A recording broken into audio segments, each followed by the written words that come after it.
Okay, so first of all, I have a table here going from 2013 to 2016, and I want to split this table into individual years.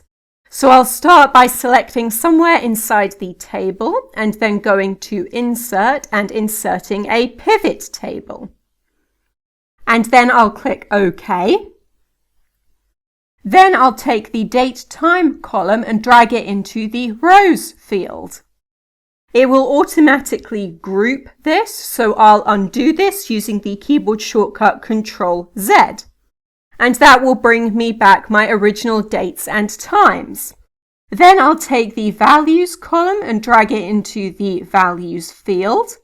And this will give me the sum of the values, but I actually only have one value in each of these cells. So what I have done is recreate my original table as a pivot table.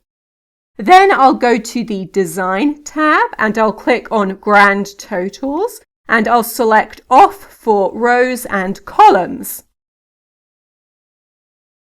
Then I will take the Year column and I'll drag it into the Filters box, as this is the column that I want to use to split my data.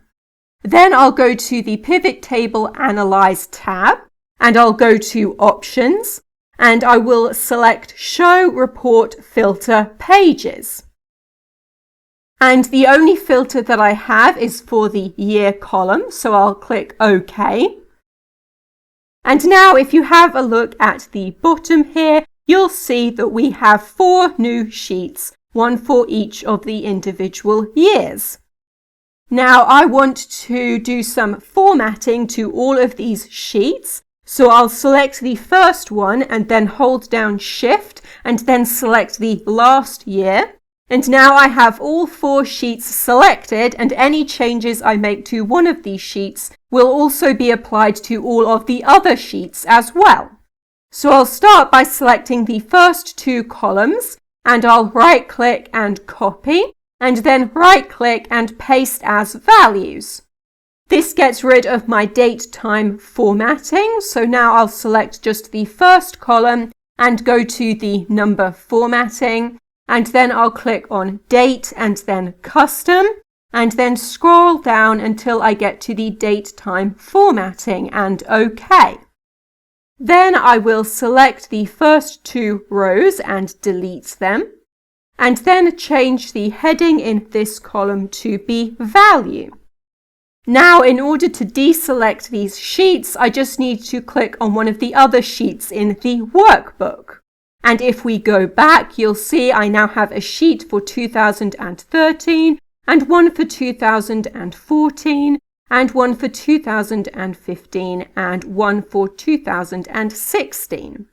I have this sheet here which has the first pivot table in it, and I don't need this anymore, so I'll just delete this sheet. And then I have this sheet here which has my original table with all of the years in it. And I will take this sheet and move it to the front.